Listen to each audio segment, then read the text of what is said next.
प्रेम आखिर है क्या? प्रेम की अगर मैं परिभाषा बोलूं तो उसके लिए शब्द नहीं है। प्रेम एक मौन है। लिव इन रिलेशनशिप ये कहाँ तक ठीक है? प्रेम है, लिव इन में रह रहे हो, रहते जाओ, पूरे जीवन ऐसे ही निकल जाएगा, क्या दिक्कत है। संत हैं एक अनुराधाचार्य जी, उन्होंने इस पे काफी कठोर अपना बयान दिया था। पूरी नारी जाति के ऊपर कीचड़ उछालना मैं किसी संत के मुंह से शोभा नहीं मानता। अब मुझे ये कैसे पता चलेगा कि सामने वाला भी मुझसे इतना ही प्यार करता है या वो किसी आकर्षण से, किसी लालच से मेरे साथ नहीं है? पा लेना ही प्रेम नहीं होता। कई बार ना पाकर भी जो जैसा है बस खुश रहे, आनंद में रहे, शांति से वो अपना जीवन जिए, वो भी तो प्रेम होता है। गुरुजी, जैसे एक प्रेमिका है, वो जैसे मुझसे ज़्यादा प्यार कर सकती है या फिर मेरी माँ जो है वो मुझसे ज़्यादा प्यार करेगी, इन दोनों में से किसका प्यार ज़्यादा है? देखो, हमने पबजी वाला प्रेम देखा, हमने नीले ड्रम वाला प्रेम देखा, हमने हनीमून वाला प्रेम देखा। तो आज इस प्रेम की परिभाषा को डिकोड करने के लिए हम बैठे हैं परम गुरु जी के साथ। नमस्कार दोस्तों, आप सबका स्वागत है आज के इस खास पॉडकास्ट में। सबसे पहले गुरुजी आपको मेरा सादर प्रणाम। सुखी रहे, शांत रहे। गुरुजी, आपके जीवन के बारे में तो काफ़ी पॉडकास्ट हो चुके हैं, अध्यात्म के ऊपर भी काफ़ी आपने पॉडकास्ट किए हैं, लेकिन आज जो मैं ये पॉडकास्ट करने जा रहा हूँ, इसका टॉपिक जो मैं ले रहा हूँ वो है प्रेम। क्योंकि प्रेम की परिभाषा सही रूप से कोई समझ ही नहीं पाया। तो मेरा आपसे सवाल है कि प्रेम आखिर है क्या? देखिए, हमें प्रेम को समझना है तो सबसे पहले ये समझना होगा कि ये प्रेम है या आकर्षण है या अहंकार है। अधिकतर लोग अपने अहंकार को प्रेम कहते हैं, अपने मोह को प्रेम कहते हैं। कैसे? पहले मेरा, मैं पहले लगाएंगे और फिर प्रेम करेंगे। मेरी माँ मेरी है तो प्रेम, मेरा बाप यानी मेरा पहले लग रहा है, यानी अहंकार पहले लग रहा है। मेरी बीवी, मेरा बेटा।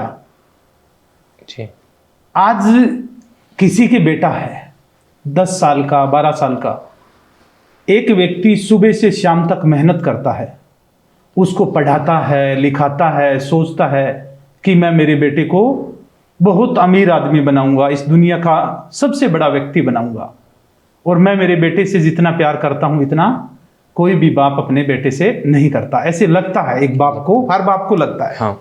हर बाप अपने बेटे के लिए बहुत बड़ा करना चाहता है।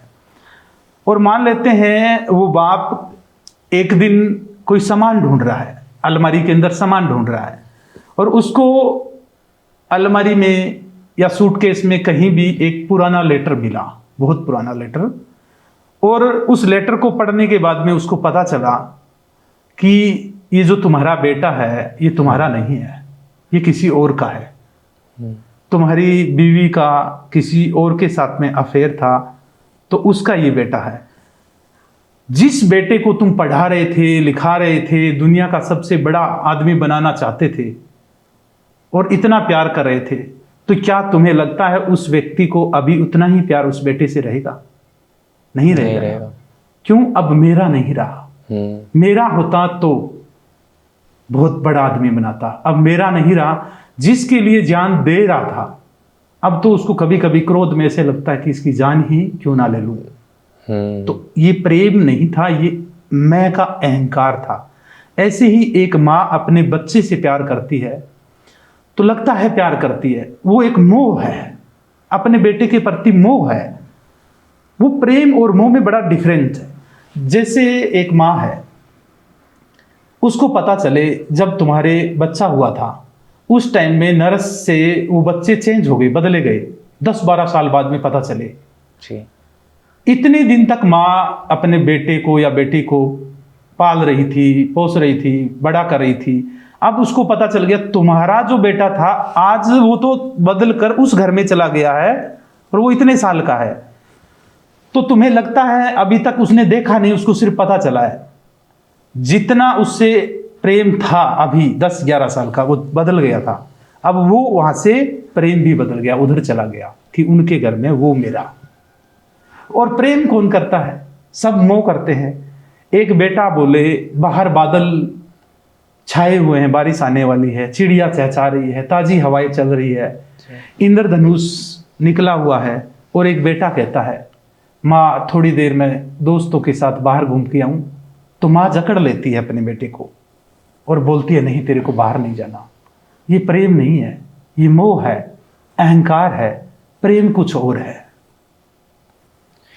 तो गुरुजी, जैसे वैलेंटाइंस डे मनाया जाता है, तो वो क्यों मनाया जाता है? देखिए, एक पादरी थे, उनका नाम था वैलेंटाइन, और उस जमाने में एक सम्राट थे। उन सम्राट ने अपनी सेना के अंदर उनकी भर्ती कर रखी थी जिनकी शादियां नहीं हुई थी, और पाबंदी लगा रखी थी जो भी शादी करेगा वो सेना के अंदर कार्य नहीं कर सकता। उनका मानना था जो शादी कर लेते हैं उनमें बल नहीं रहता और उनका ध्यान कहीं और चला जाता है, घर परिवार की तरफ, इसलिए पाबंदी थी, शादी नहीं कर सकते। तो पादरी थे वैलेंटाइन, वो छुप छुप के सैनिकों की शादियां करवाते थे। जब सम्राट को पता चला कि पादरी ऐसे शादी करवाते हैं, तो उनको जो मौत दी गई वो 14 फरवरी को दी गई। और आज 14 फरवरी को वैलेंटाइन प्यार का दिन मानते हैं। क्यों मानते हैं? क्योंकि वो शादियां करवा रहे थे, और जो शादियां होती है लोग सोचते यही प्रेम है, पा लेना ही प्रेम मानते हैं। ये प्रेम नहीं है। प्रेम का मतलब पा लेना नहीं होता। प्रेम एक तत्व है, और प्रेम की अगर मैं परिभाषा बोलूं तो उसके लिए शब्द नहीं है। प्रेम एक मौन है, एक शून्य है, एक चेतना है, एक आत्मा है, वो प्रेम है। जैसे गुरुजी, कई बार क्या होता है कि हमें प्रेम किसी से होता है और हमारी शादी मान लो मजबूरी में या किसी भी प्रॉब्लम की वजह से या कैसे भी हमारी शादी किसी और के साथ हो जाती है, तो अब वहाँ ये समझना मुश्किल हो जाता है कि वो किसके साथ वो रहे। जैसे वो अपनी बीवी है जिसके साथ उसकी शादी हुई है, उसको खुश रखने की कोशिश करे, या फिर जहाँ उसका मन लगता है वो उसके पास जाए, अपने प्रेम को पाने की कोशिश करे। तो उसे क्या करना चाहिए ऐसी सिचुएशन में? देखिए, आज अगर प्रेम की बात आती है, पूरे भारत में ही नहीं पूरी दुनिया में राधा और कृष्ण से बड़ा प्रेम नहीं माना जाता इस संसार के अंदर। और तुम मुझे एक बात बताओ कि राधा और कृष्ण की शादी हुई थी क्या? नहीं हुई थी ना। जब कृष्ण 18 वर्ष के थे, वृंदावन छोड़कर मथुरा चले गए थे, और उसके बाद में कंस का वध किया, और जरासंध श्री कृष्ण के पीछे पड़ गए थे। तो वो भागते भागते भागते द्वारकाधीश बने, फिर कुरुक्षेत्र का युद्ध हुआ। ऐसे ऐसे चलते चलते श्री कृष्ण 108 साल तक जिए। 18 वर्ष के बिछड़े 108 साल तक जिए, उसके बाद में वो कभी नहीं मिले। 18 से 108 तक कभी नहीं मिले, 18 तक ही वो साथ में रहे थे। तो भी आज अगर प्रेम की बात करते हैं तो इस दुनिया में राधा और कृष्ण से बड़ा प्रेम किसी का नहीं है। तो पा लेना ही प्रेम नहीं होता। कई बार ना पाकर भी जो जैसा है बस खुश रहे, आनंद में रहे, शांति से वो अपना जीवन जिए, वो भी तो प्रेम होता है। लेकिन गुरुजी, जैसे शादी होने के बाद फिर भी उसे हम याद तो करेंगे, जो हमारी प्रेमिका है, तो बहुत याद भी आती है। देखो, याद आती है, मैं ये नहीं कहूँगा तुम उसे भूल जाओ, भूल क्यों जाओगे? और वो तुम बोलते हो अब मैं कैसे जीऊँ उसके बगैर, जैसे पहले जी रहे थे। वो जब तुमसे नहीं मिली थी उससे पहले जी रहे थे, वैसे ही आगे जियो। लेकिन प्रेम आजकल के जो बच्चे करते हैं वो कैसे करते हैं? मलकियत चाहिए उनको, मालिक बनना चाहते हैं, उसे वो प्रेम समझते हैं। वो प्रेम नहीं होता। उसके पंख काट देते हैं, उसको जकड़ लेते हैं। आजकल के बच्चे सुबह जिसके लिए जान दे सकते हैं, अगर वो शाम को किसी की तरफ देख भी ले तो उसकी जान ले भी सकते हैं। ये प्रेम नहीं होता। प्रेम का मतलब होता है अपने प्रेम को खुला छोड़ो, इस आकाश में उड़ने दो।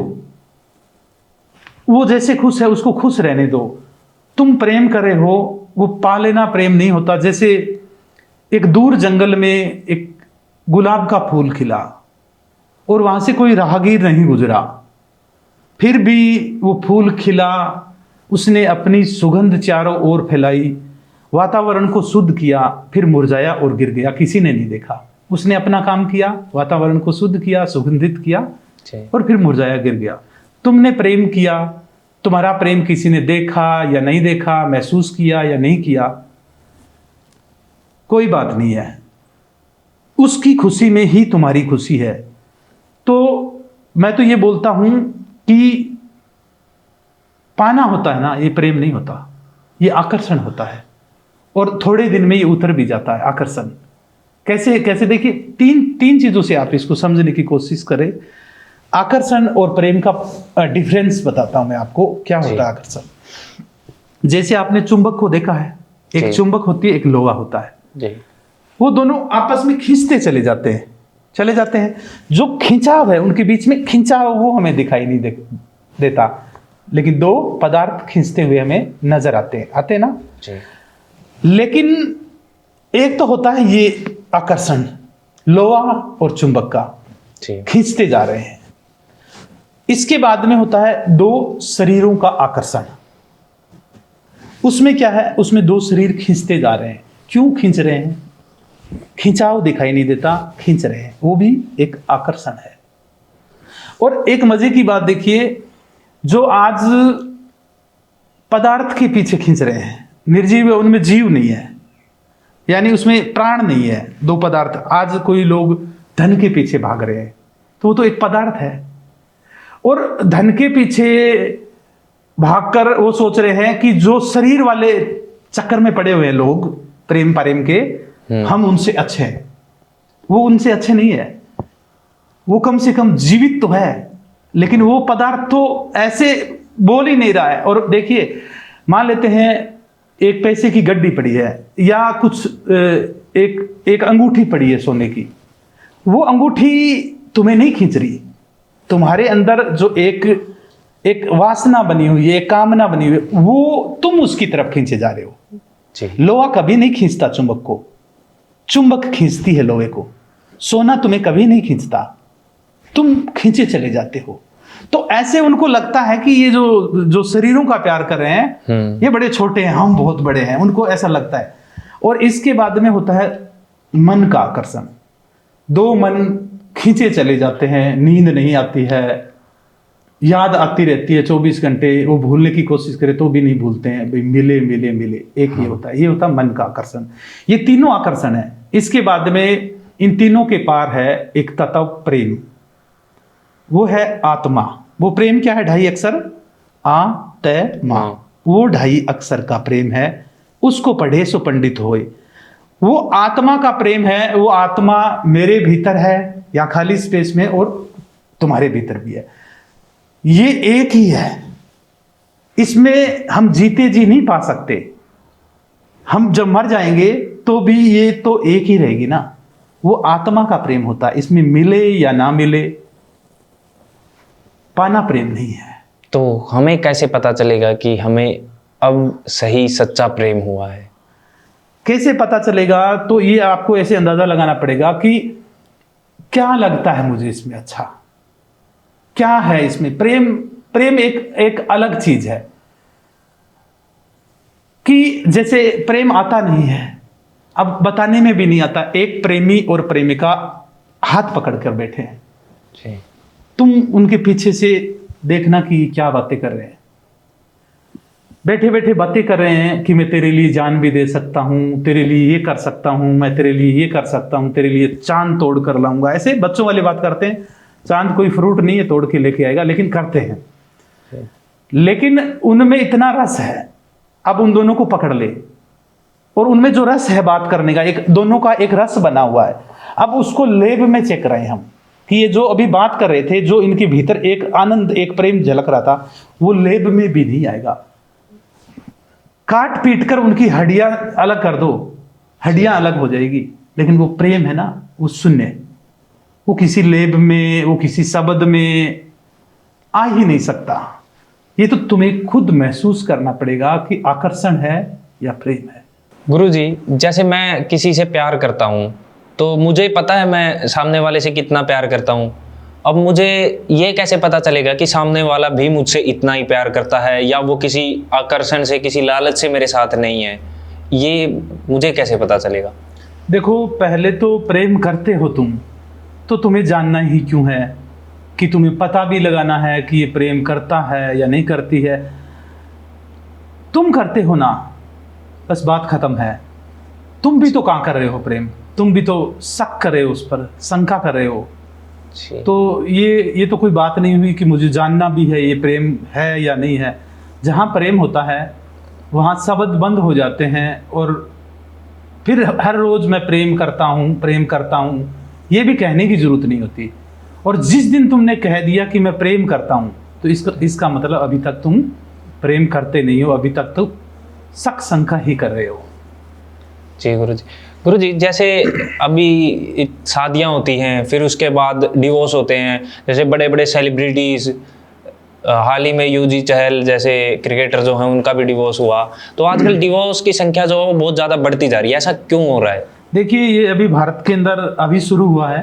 ये अमेरिका के अंदर अगर हम बात करें तो पीछे पुराने ज़माने से एक एक व्यक्ति अपने जीवन में 10-10 शादियां कर लेता है, और एक से शादी करता है, फिर कुछ टाइम रहेगा उसके साथ में, और फिर कहेगा नहीं, मेरे को वो खुशी नहीं मिली, मेरे को प्रेम नहीं मिला, और शायद वो प्रेम इसके पास में नहीं है, चाहे वो लेडीज़ है या लेडीज़ जेंट्स के बारे में सोचती है। फिर वो डिवोर्स ले लेते हैं, फिर दूसरी शादी करते हैं, फिर दूसरी, कुछ ऐसे ही 1-2 साल रहते हैं, फिर तीसरी 10-10 शादियां कर लेते हैं। लेकिन उनको पता नहीं है कि तुम जिसकी खोज कर रहे हो, जिस आनंद की खोज कर रहे हो, वो किसी दूसरे के पास नहीं मिलेगा, वो तुम्हारे भीतर है। जो भी आनंद है वो हमारे भीतर है। अब देखिए, कोई आनंद के लिए शादियां कर रहा है कि मुझे आनंद आएगा, मैं संभोग करूंगा।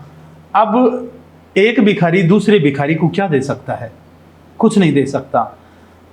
वो भी सोचता है कि मैं इससे शादी कर लूंगी तो मुझे आनंद आएगा, और वो सोचता है मैं इससे कर लूंगा तो मुझे आनंद आएगा। आनंद दोनों के पास में नहीं है, दोनों के कटोरे खाली है जी। और ऐसे 10-10 बार तलाक हो जाते हैं। पहले तो तुम जानो, इस जीवन को जानो। ऐसे तलाक ले लिया, फिर शादी कर ली, तलाक ले लिया, तो ये तो जीवन ही दुख का कारण बना दिया। और किस लिए? एक के लिए कि इसको छोड़ दो, फिर उसको छोड़ दो, फिर बस यही तो जीवन नहीं है। हमारे जीवन के और भी बहुत सारे उद्देश्य हैं जी, उनके ऊपर भी हमें ध्यान देना चाहिए। तो गुरुजी, जैसे ये डिवोर्स के केसेस अभी बढ़ते जा रहे थे, इसके बाद जो यंग जनरेशन है उसने एक सॉल्यूशन भी इसका निकाल लिया है, लिव इन रिलेशनशिप जिसको बोलते हैं। शादी से पहले लिव इन में लड़का लड़की रहते हैं, फिर अगर उन्हें ठीक लगता है तो वो शादी करते हैं। तो लिव इन रिलेशनशिप ये कहाँ तक ठीक है? अगर देखिए, अगर वो दोनों साथ में रह रहे हैं, प्रेम है उनका, फिर वो शादी कर लेंगे जी, तो ठीक है, कोई दिक्कत नहीं है। और फिर एक बात बताएं, आज के इस संसार को एक क्या भूत सवार हो गया कि शादी ही करना ही प्रेम है। फिर प्रेम है, लिव इन में रह रहे हो, रहते जाओ, पूरे जीवन ऐसे ही निकल जाएगा, क्या दिक्कत है? जी। फिर भी तो शादी करने की क्या जरूरत है? तो इसमें कोई गलत भी नहीं है, ठीक है, सभी रह रहे हैं। नहीं, जैसे अभी इस संत हैं एक अनुराधाचार्य जी, उन्होंने इस पे काफ़ी कठोर अपना बयान दिया था कि लिव इन रिलेशनशिप में जैसे 25-25 साल की लड़कियों से आप शादी करते हो, फिर वो लिव इन में रह के आती हैं, 25 मतलब 4-5 जगह मुंह मार के आती है, ऐसा उन्होंने कुछ बयान दिया था। तो आप क्या कहना चाहोगे इस पर? देखो, ऐसे पूरी नारी जाति के ऊपर कीचड़ उछालना मैं किसी संत के मुंह से शोभा नहीं मानता। नारी के ऊपर बात करते हैं, नारी ही ऐसा क्यों, स्त्री के ऊपर ही क्यों बोला? वो किसी के साथ करके आएगी तो लड़का भी तो होता है ना, तो लड़का कौन सा दूध का दोहा है? और औरत में और पुरुष के अंदर बड़ा डिफरेंस माना गया है। लेकिन मैं आपको थोड़ा सा मैं बता दूं, अग्नि, पानी, मिट्टी, वायु और आकाश, इन 5 तत्व से एक लड़के का शरीर बनता है। अग्नि, पानी, मिट्टी और आकाश से एक लड़की का शरीर। 5 तत्व इसमें भी है, 5 तत्व इसमें भी, सेम तत्व से दोनों का, बस लिंग परिवर्तन है। वो सृष्टि चलाने के लिए परमात्मा का बनाया हुआ है, ठीक है, कि हाँ, लिंग परिवर्तन से ये सृष्टि चलेगी। और बात रही अब लड़के और लड़की की, कि अगर लड़कियों को इतना बोल रहे हैं, देखो, एक लड़की 20 साल, 22-25 साल तक अपने माता पिता के घर पे रहती है जी, और सेवा भी करती है, माता पिता की इज्जत का भी ख्याल रखती है। सारी लड़कियों के लिए ये बात बोलना गलत है, कुछ लड़कियां 5-10-15% होगी गलत। बाकी अगर हम बात करें तो अपने हिस्से की जो प्रॉपर्टी होती है एक लड़की जी बिना स्वार्थ के अपने भाई को दे जाती है जी। और उसके 2 भाई हैं, उसी प्रॉपर्टी के लिए पूरे जीवन लड़ लड़ के मर जाएंगे, लेकिन बिना स्वार्थ के एक नारी की बात कर रहा हूँ, नारी के ऊपर कीचड़ उछालने, नारी की कुर्बानी की बात कर रहा हूँ। उतने ही तत्व से बनी, फिर अपने हिस्से की प्रॉपर्टी दे गई, फिर एक अनजान घर में जाकर एक अनजान व्यक्ति के साथ में अपना जीवन व्यतीत करती है, उसको खुश रखती है, उसको वो प्रेम करती है, और फिर उसके बच्चे हो जाते हैं, फिर वो कुर्बानी देती है, फिर अपने पति का मुंह छोड़कर अपने बच्चों को खुद गीले में सोएगी और अपने बेटे को सूखे में सुलाएगी और अपने संतान को पालेगी। और उसके बाद में नारी का जीवन देखो, पहले अपनी प्रॉपर्टी भाइयों को दे आई, फिर अपनी खुशियां पति को, फिर अपनी सारी खुशियां अपने बच्चों को। नारी का पूरा जीवन किस में निकल जाता है? दूसरों को खुशियां देने, दूसरों की खुशियां देने में। और उस नारी ये नहीं है कि आजकल की लड़कियां, हमारी दादी भी कभी उस जमाने की आजकल की लड़की थी, हमारी माँ भी तो उस जमाने की आजकल की लड़की थी। ये जीवन जा रहा है, ये भी चला जाएगा। ये आजकल की लड़कियां हैं, ये भी तो कल को दादी, नानी, मौसी, ताई बन जाएगी। तो ये ऐसे नारी के ऊपर इतना ऐसा अपशब्द बोलना मैं तो ठीक नहीं मानता। और जैसे भी रह रहे हैं, प्रेम से रह रहे हैं, ठीक रह रहे हैं बस। और ये ज़रूर है, कुछ % लोगों की मैं बात कर रहा हूँ भाई, अगर 4 जगह, तो उस पर तो मैंने भी बोला था भाई, सैयारा मूवी जब आई थी कि मैं मूवी देखने के लिए नहीं आया हूँ, मैं आज की पीढ़ी को प्रेम बताने के लिए आया हूँ कि आजकल के बच्चे 4 अफेयर रखते हैं, उस बच्चों में लड़के भी हैं और लड़की भी है। तो इस मूवी से मैं प्रेम समझाने के लिए आया हूँ। तो ऐसे ये आजकल के बच्चों के ऊपर बात बोलनी चाहिए, ना कि एक अकेली नारी के ऊपर। जी गुरु जी, जैसे अब हमें अरेंज मैरिज करनी चाहिए या लव मैरिज? देखिए, मेरे को तो ये बात समझ में नहीं आती कि मैरिज क्यों करनी चाहिए, मैरिज किस लिए करनी? नहीं, फिर भी जैसे हमारी एक परंपरा है, ये परंपरा मान लो, या फिर अपना वंश आगे बढ़ाने के लिए देखो इसमें शादी करते हैं। जब 3 कारण से व्यक्ति शादी करते हैं, मैंने पहले भी बोला था। क्या पहला कारण है कि मेरे बुढ़ापे का सहारा बने। देखो, शादी करके बच्चे पैदा करेगा और तो कुछ करना नहीं है जी, तभी तो शादी करनी जरूरी है ना, नहीं तो लिव इन में रह रहे हैं तो रहते जाओ। अब इसके बाद में भी चाहिए तुम्हें, क्या चाहिए? फ्री में एक बुढ़ापे में नौकर चाहिए तुम्हारी जो सेवा करे। और दूसरा कारण क्या है? दूसरा कारण है, जो व्यक्ति यानी मैं ना कर पाया वो मेरा बेटा करके दिखाए। वो अपने बेटे से कभी नहीं पूछता कि बेटे तुझे क्या बनना है, तुझे वही बनना है जो मैंने नहीं किया, तुझे ये बन के दिखाना, तुझे ये IPS बनना है, तुझे ये करना, वो बन के दिखा। और तीसरा कारण होता है क्या कि मेरा वंश चले, यानी मेरे मरने के बाद में भी मैं रहूं, ये मेरा अहंकार है। ये किसका बेटा? फला का बेटा। हम तो चले गए लेकिन मेरे नाम से सनौफ लग रहा ना अब मरने। 4 पीढ़ी पहले जो हमारे दादाजी थे, उनकी फ्रेम आज किसी के घर पे नहीं है।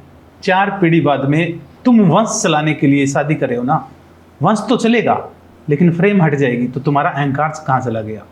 बस इतनी मैं के लिए, मैं ना कर सका, मेरा बेटा करेगा, मुझे बुढ़ापे में एक, ये देखो संसार है ना, बचपन में खिलौने ना मिलने का दुख होता है, जवानी में सफलता ना मिलने का दुख होता है, बुढ़ापे में बीमारियां जकड़ लेती है, पूरा जीवन मनुष्य का दुख से भरा है। और दुख भरे संसार के अंदर तुम तो आ गए हो, तुम तो ये झेल रहे हो ये संसार, फिर ऐसे जीव को क्यों लेकर आ रहे हो? सिर्फ इतनी बात के लिए कि मेरे को बुढ़ापे में एक नौकर चाहिए? नहीं, ये बहुत गलत बात है। तुम शादी करो, ये मैं कुछ राय नहीं दूंगा कि तो हमें शादी नहीं करनी चाहिए। इसका क्यों करनी चाहिए शादी? नहीं करनी चाहिए शादी। प्रेम से रहो और चलो दुनिया में। यहाँ अब जीवन जा रहा है, हर क्षण, आज शाम तक एक दिन मर जाएंगे, कल एक दिन और मर जाएंगे, एक दिन पूर्ण मर जाएंगे, मरते ही जा रहे हैं। सफर जा रहा है मृत्यु की तरफ और तुम दौड़ रहे हो संसार की तरफ। ये तो पागलपन हुआ ना।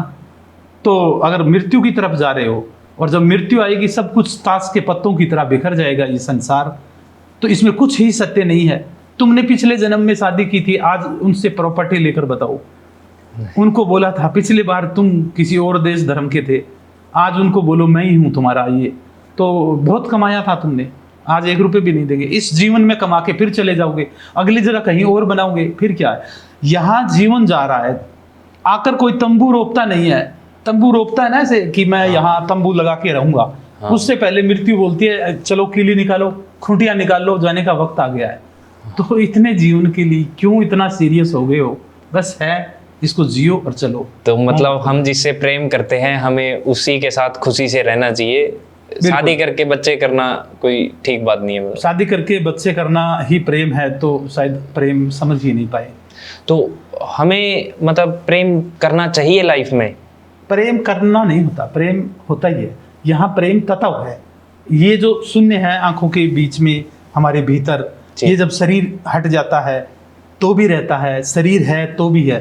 प्रेम करना नहीं होता, प्रेम तो होता है और वो अपनी जगह है। प्रेम सत्य है, प्रेम आत्मा है, प्रेम प्रेम है। प्रेम को कोई नाम ना दो, प्रेम को प्रेम ही रहने दो, तो तुम मौन में ही प्रेम समझ में आता है। और एक कहानी बताता हूँ, आजकल के बच्चे कैसे प्रेम समझते हैं जी। बड़ा अच्छा, आपको आनंद आएगा इस कहानी से। जी जी। एक राजा थे, राजा को नगरी में एक लड़की थी पसंद आ गई, और राजा ने अपने जो सलाहकार था उसको बोला कि इस लड़की का पता लगाओ कि ये चाल चलन में कैसी है, किसी के साथ में इसका अफेयर तो नहीं है, मुझे इससे शादी करनी है, मुझे इसको रानी बनाना है। तो जो सलाहकार था वो पूरा साइकोलॉजिस्ट था, पूरा मनोवैज्ञानिक था, उसने जल्दी ही पता लगा लिया और राजा को बोला कि ऐसे ऐसे एक गांव का लड़का है, नगरी का, उससे ये लड़की संबंध रखती है। तो उस लड़के को और उस लड़की को सभा में बुलाया गया। राजा ने बुलाया सभा में और पूछा कि तुम कितना प्रेम करते हो एक दूसरे से। दोनों बोले कि हम जान दे सकते हैं, एक दूसरे के लिए जान दे सकते हैं। तो राजा ने आदेश कर दिया, ठीक है फिर जान ही दे दो, तुम मेरी ना हो सकी तो फिर किसी और का होना। तो फिर राजा का अहंकार था जी। आम प्रजा का अहंकार भी सहन नहीं करता, राजा तो सहन कैसे करेगा, तो मृत्यु का हुक्म दे दिया। तो जो सलाहकार था उन्होंने कहा रुको राजन, इतनी भी जल्दी क्या है, एक बार प्रेम ही चेक कर लेते हैं कितना का है। तो आप मुझे 10-15 दिन का टाइम दीजिए, मैं प्रेम चेक करता हूँ इनके अंदर प्रेम कहाँ है, कितना प्रेम है। तो उन दोनों को जो सलाहकार था राजा का, वो नगरी से बाहर लेकर गया, साथ में 4 सैनिक लेके गया और 4 सैनिकों को उन्होंने बोला जब इनको भूख लगे तब खाना देना है, जब प्यास लगे तब पानी पिलाना है। और उन दोनों के कपड़े निकाल दिए और उनको दोनों को एक रस्सी से बांध दिया, ऐसे रस्सी से बांध दिया। तो उनको छोड़ दिया वहां पर। उनको लगा कि ये क्या सजा है, 15 दिन ऐसे रहना। उनको बोला तुम्हें 15 दिन ऐसे रहना है, मैं कुछ रिसर्च कर रहा हूं प्रेम के ऊपर। तो बोले ये क्या सजा दी है, ये तो कोई सजा ही नहीं है। क्यों, जब थोड़ी देर मिलते हैं तो लगता है कि आनंद आ गया। तो 2-3 घंटे हो गए, शरीर का स्वभाव है कि भूख भी लगेगी और प्यास भी लगेगी। तो जब उनको प्यास लगी तो आदेश था कि इनको पानी पिला देना है, तो उनको पानी पिला दिया गया। थोड़ी देर में उनको भूख लगी तो उनको खाना भी खिला दिया गया। और अगर जो खाएगा और पिएगा वो मलमूत्र के द्वार से बाहर भी निकलेगा, ये भी शरीर का स्वभाव है। तो दोनों को बांध रखा है। जब पेशाब निकला, टॉयलेट निकला, फिर बदबू आने लगी। जो प्रेम था, जो बांधे थे, जो खुशियाँ थी, वो नज़रें धीरे धीरे डाउन होने लगी। और उसके बाद में 1 दिन गुजरा, 2 दिन गुजरा, भूख लग रही है, मक्खियाँ बनाने लगी। 2-3 दिन बाद में बदबू आने लगी, एक दूसरे की तरफ मुंह में से बदबू आने लगी। 6-7 दिन हो गए तो ऐसे सोचने लगे, बात करना बंद कर दिया एक दूसरे ने। सोचने लगे कि मार ही दे, इससे अच्छा हम मृत्यु ही दे देता, ये क्या किया हमारे साथ। सैनिक भी अब पास में जाने के लिए घबराने लगे कि कहाँ ड्यूटी लगा दी हमारी, कितनी बदबू मार रहे हैं। जब उनको 15 दिन हुए तो आया सलाहकार राजा का। आते ही बोला इनको खोल दो, और खोल के बोले आज़ाद हो तुम जाओ। तो एक इधर भागा, एक इधर, ऐसे भागे कि अब हम शक्ल ही नहीं देखेंगे। दूसरे दिन फिर बुलाया, नहा धो के आए थे। सभा में बुलाया गया और राजा को बोला था कि आप पूछना कि शादी करनी है क्या। तो राजा ने पूछा, अब शादी करना चाहते हो क्या? तो दोनों ने एक दूसरे की तरफ, शक्ल की तरफ देखा और उल्टियां शुरू हो गई। तो वो था उनका आकर्षण, वो शरीर का आकर्षण था। शरीर के आकर्षण को आज की पीढ़ी क्या मानती है? प्रेम। वो प्रेम नहीं है। प्रेम का मतलब कुछ और होता है, वो शरीर का नहीं होता। शरीर छूट जाए और जो शून्य रह जाए वो प्रेम होता है।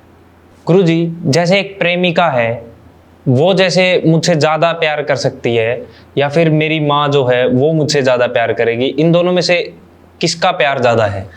देखो, माँ का माँ की जगह प्रेम है और बीवी का बीवी की जगह है।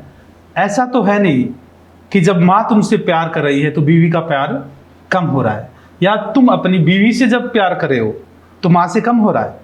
माँ का माँ की जगह प्रेम है और बीवी का बीवी की जगह प्रेम है। और माँ ने हमें जन्म दिया तो जन्म के जो शुरुआती 25 साल में बीवी नहीं थी जी, ठीक है, और अंत में 20-25 साल पहले माँ चली जाएगी तो लास्ट तक बीवी रहेगी। तो कहने का मतलब ऐसे अगर तुम करने लगे कि इसका ज़्यादा इसका ज़्यादा, और प्रेम नहीं बोल सकते उसको, मोह बोलो तुम। भाई मोह दोनों में से किसका ज़्यादा है? क्योंकि तुम्हारी माता है, वो भी तुमसे कुछ चाहती है। अगर तुम्हारी माँ तुमसे प्रेम कर रही है तो तुम बोलो कि माते, मैं अब परमात्मा को प्राप्त करूँगा और आज मैं सन्यासी बनने के लिए पहाड़ों में जा रहा हूँ और फिर कभी नहीं आऊँगा। फिर देखना कहेगा कि हमारे घर में नालायक बच्चा पैदा हो गया, तेरे बारे में मैंने ये नहीं सोचा था, तेरे को पढ़ाया लिखाया, बुढ़ापे का सहारा बनता, क्या क्या सोचा। अब बताओ, अब प्रेम कहाँ चला गया? और यही बात बीवी को बोल देना तो उधर भी सेम रेट। तो ये प्रेम नहीं है, ये मोह। आप मोह बोलो। प्रेम तुमसे एक ही व्यक्ति कर सकता है इस दुनिया में, और वो है गुरु। गुरु क्यों कर सकता है प्रेम अपने शिष्य से? सच्चा प्रेम गुरु और शिष्य का होता है, क्योंकि गुरु ये नहीं चाहता कि मेरे को शिष्य से ये चाहिए। निस्वार्थ प्रेम करता है गुरु। परमात्मा को प्राप्त कर रहा है शिष्य, परमात्मा को प्राप्त करना चाहता है, और गुरु परमात्मा की प्राप्ति के मार्ग पर चल रहा है। अब दोनों परमात्मा की प्राप्ति को प्राप्त करने वाले मिल गए। अब वो पूरा का पूरा ज्ञान उस पर लगाएगा। क्यों? परमात्मा को प्राप्त करना चाहता है। तो असली प्रेम तो गुरु और शिष्य का है, निस्वार्थ प्रेम है। ना तो शिष्य गुरु से कुछ चाहता, ना गुरु शिष्य से कुछ चाहता। तो प्रेम अगर जानना है तो गुरु और शिष्य का ही जानना। ये गुरु शिष्य, आत्मा, शून्य, जो ये चीज़ें आप बता रहे हो गुरुजी, जैसे मेरी उम्र के जितने भी बच्चे हैं तो उनको ये चीज़ें अभी शायद समझ में नहीं आएंगी। तो कौन सी ऐसी उम्र है जब उन्हें जाके ये सारी बातें समझ में आ जाएगी, प्रेम का असली मीनिंग जो है वो उन्हें समझ आ जाएगा? देखो, इस पे मुझे एक कहानी याद आती है कि पुराने ज़माने की बात है, जब भगवान बुद्ध का जीवन काल चल रहा था। आज से 2500 वर्ष पहले पुरानी कथा मैंने कहीं पढ़ी सुनी। उस जमाने में जो गांव के अंदर, नगरी के अंदर जो सबसे सुंदर स्त्री हुआ करती थी, उसको नगर वधू बना देते थे। यानी पूरे नगर की, उसमें जो ताकतवर लोग हैं वो लड़े ना, एक स्त्री के लिए एक राजा, एक बड़ा बिजनेसमैन, ऐसे एक बड़ा व्यापारी लड़े ना, तो उसको नगर वधू बना देते थे। भाई 1 महीना इसके साथ रहेगी, 1 महीना इसके साथ में रहेगी। तो उस टाइम में एक वैशाली के अंदर नगर वधू थी, बहुत सुंदर थी, और वो जहाँ पर भी जाती थी पूरी नगरी के लोग उसको देखने के लिए आते थे, फूल बरसाते थे, नगर वधू जा रही है। तो एक जगह, एक चौराहे के ऊपर उसका रथ खड़ा था, लोग फूल बरसा रहे थे और जयकारे लगा रहे थे नगर वधू के। तो भगवान बुद्ध थोड़ी दूर, 100 मीटर दूर से जा रहे थे। ऐसे ऊर्जा का कुंज होता है ना, तेज जी, ऐसे जा रहे थे कि यहाँ से कोई शून्य गुजर रहा है, एक ज्योत गुजर रही है, इतनी इतनी ऊर्जा, इतनी चमक। तो वैशाली की नगर वधू ने देखा कि ये नीचे गर्दन किए हुए तेरी तरफ देख ही नहीं रहा है, और ये कौन जा रहा है ऐसे। तो नगर वधू ने कहा कि उन्हें बुला कर लेके आओ। जी। तो लोग भाग कर गए और भगवान बुद्ध को बोला कि तुम्हें नगर वधू बुला रही है। तो भगवान बुद्ध आए, नमस्कार किया। तो नगर वधू ने कहा कि ये सारे लोग मुझे देखने के तरसते हैं, मेरे साथ में रहने के लिए तरसते हैं। मैंने आप जैसा तेज, आप जैसा ऊर्जा का कुंज किसी मनुष्य में आज से पहले नहीं देखा, और मैं चाहती हूँ तुम मेरे घर पे आओ, 2-4 दिन भोजन करो, मेरे साथ रहो। तो भगवान बुद्ध बोलते हैं कि मैं ज़रूर आऊँगा, तुम इंतज़ार करना, मैं एक दिन ज़रूर आऊँगा। तो वैशाली की जो नगर वधू थी, उसने अपने महल को साफ करवाया, सारे बिस्तर अच्छे नए लगवाए। एक दिन इंतज़ार किया, नहीं आए भगवान बुद्ध। दूसरे दिन इंतज़ार किया, 3 दिन, 4 दिन, महीना, 2 महीना, 5 महीने गुजर गए। फिर उसने आस छोड़ दी कि नहीं आएंगे। फिर वो अपने हिसाब से जीने लगी। फिर जो जवान होता है वो बूढ़ा भी होता है। साल गुजरे, 10, 20, 25, 30 साल गुजर गए। तो जो नगर वधू थी वो बूढ़ी हो गई, और नए राजा, नए व्यापारी, बड़े लोग आ गए, नए बच्चे जो थे वो राजा बन गए, और नई नगर वधू बन गई। और जो इतने लोगों के साथ में सोई थी, उसको बीमारी लग गई बुढ़ापे में, उसको कोढ़ की बीमारी लग गई, शरीर उसके पूरा का पूरा सोराइसिस हो गया। तो उस टाइम में बोले कि ये बुढ़िया है, ये महामारी कहीं पूरी नगरी में ना फैल जाए, तो इसका कुछ इलाज करो। तो सब लोगों ने निर्णय लिया कि इसको नगरी से बाहर फेंक दो, यहाँ का वातावरण खराब हो रहा है। तो उसको नगरी से बाहर फेंक दिया गया, ऐसे ही झाड़ी में फेंक दिया गया। कांटे थे उस झाड़ी में, और शाम का टाइम था, और वो नगर वधू बूढ़ी हो गई थी। वो ऐसे रो रही जैसे कोई बिल्ली रोती है, ऐसे मिमिया रही थी। और वहाँ से फिर भगवान बुद्ध जा रहे थे, उसने देखा आवाज़ आ रही है किसी की, तो उसने झाड़ी में झाँका, देखा, और उसको झाड़ी से निकाला, और अपने पैर के यहाँ सर रख के उसकी सूंड थी वो निकाली। तो नगर वधू के आंखों में आंसू आ गए कि आज आए हो तुम, मैंने कितना इंतज़ार किया था तुम्हारा। तो भगवान बुद्ध बोलते हैं कि उस टाइम में आता मैं तो शायद तुम्हें समझ में ना आता, उस टाइम तुम्हारे पर फूल बरस रहे थे, तुम्हारा वो रूप, वो जवानी, वो अहंकार, तुम्हें ये बात समझ में ही नहीं आती। उस ज़माने में मैं कुछ भी बताता तो आज वही लोग जो तुम पर फूल बरसा रहे थे, तुम्हें देखने के लिए तरस रहे थे, आज तुझे झाड़ी में फेंक गए। आज मैं तुझे कुछ बताऊंगा तो तुझे समझ में आएगा। और भगवान बुद्ध ने उसका उपचार किया, उसका इलाज किया, और वो ठीक हुई। और फिर उसको बताया कि प्रेम, ध्यान, साधना क्या होती है, और उसने ध्यान को साधा और वो मुक्त हो गई। तो वो एक उम्र थी, उस उम्र में अगर समझाते भगवान बुद्ध तो ना समझ में आता। मुकेश गायकार थे, उनका एक गीत है, जब तुम्हारा कोई हृदय तोड़ दे, तड़पता हुआ जब तुम्हें छोड़ दे, तब तुम मेरे पास आना प्रिय, मेरा दर खुला है, खुला ही रहेगा तुम्हारे लिए। यानी कब दर्पण जब तुम्हें डराने लगे, आरती का दिया जब बुझने लगे, जब आंखें अंधी होने लग जाएगी, और दर्पण जब तुम देखोगे तो झुर्रियाँ पड़ जाएगी, दर्पण डराने लगे, तो बोलते उस समय मेरे पास आना। उस समय में ये ज्ञान समझ में आता है। बहुत सारे थपेड़े लग जाते हैं, बहुत सारी असफलताएं मिल जाती है, अच्छे बुरे का जब ज्ञान हो जाता है, तब पीढ़ी को समझ में आता है कि क्या होता है प्रेम, क्या होता है शून्य, क्या होता है प्रेम। तो आज के बच्चे हैं वो अज्ञानी क्यों हैं? देखो क्यों है।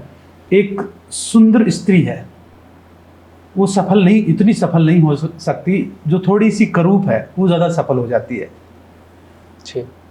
बड़े घरों के बच्चे हैं वो इतने सफल नहीं होते जो गरीब घर के बच्चे सफल हो जाते हैं। इसका कारण है, बहुत सारे लॉजिक है, इसको समझने की कोशिश करना। अमीर घरों के बच्चे हैं, उनको कुछ चाहिए नहीं, घर है क्यों काम करेगा, गाड़ी है क्यों काम करेगा, पड़ा रहेगा, आलसी हो जाएगा। पड़ा ही रहेगा, कुछ चाहिए ही नहीं। अब किसी को बोलो गाड़ी लेके आनी है, गाड़ी है अमीर घर में, तो उसकी तलब खत्म हो गई। अब एक गरीब बच्चा है, अब उसके घर में मोटरसाइकिल भी नहीं है, वो देखता है लोगों के घरों में गाड़ियां हैं, अच्छे घर हैं, फिर वो कुछ करता है। अच्छा। अब अमीर नहीं है, अब गरीब है। गरीबी जिसको मिली है वो बड़े भाग्यशाली है, क्योंकि वो कुछ सर्जन करके जाएंगे। जो अमीर है वो कोई सर्जन नहीं करके जाएंगे, कुछ इस यूनिवर्स में ऐसी क्रिएटिविटी करके जाएंगे जो आने वाली युगों में कुछ काम आएगा। तो गरीब बच्चे सर्जन करें कुछ प्राप्त करने के लिए। ऐसे ही मान लेते हैं एक सुंदर सी लड़की है, बस सुंदर है, इतनी कला बहुत है उसके अंदर। अच्छा रिश्ता मिलेगा, अच्छे सास ससुर मिलेंगे, सब लोग तारीफ करें, बड़ी सुंदर बहू है, बड़ी सुंदर बहू है, बस चल गया। अब सर्जन क्या किया उसने? कोई सर्जन नहीं किया।